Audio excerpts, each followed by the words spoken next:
What's up, guys? Welcome back to another podcast.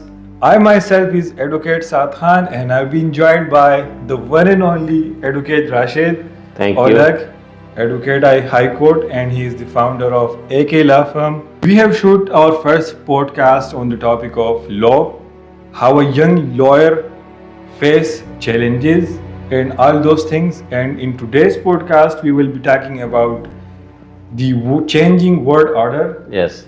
the Iran-United States conflict, the Israel, the India, and what will be Pakistan standing right after 5 years. Yes. So a lot of things we will be bringing into the discussions. تو راشد بھائی یہ بتائیے چل کیا رہا ہے دنیا میں؟ I know that whenever I چل تو بہت کچھ رہا ہے. چل تو بہت رہا ہے.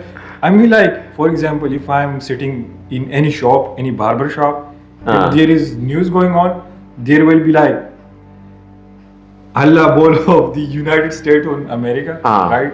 Either there will be big statements, either there will be Israel threatening the Palestine, either اچھا ایک اور چیز مجھے like interesting لگی, Europe is silent.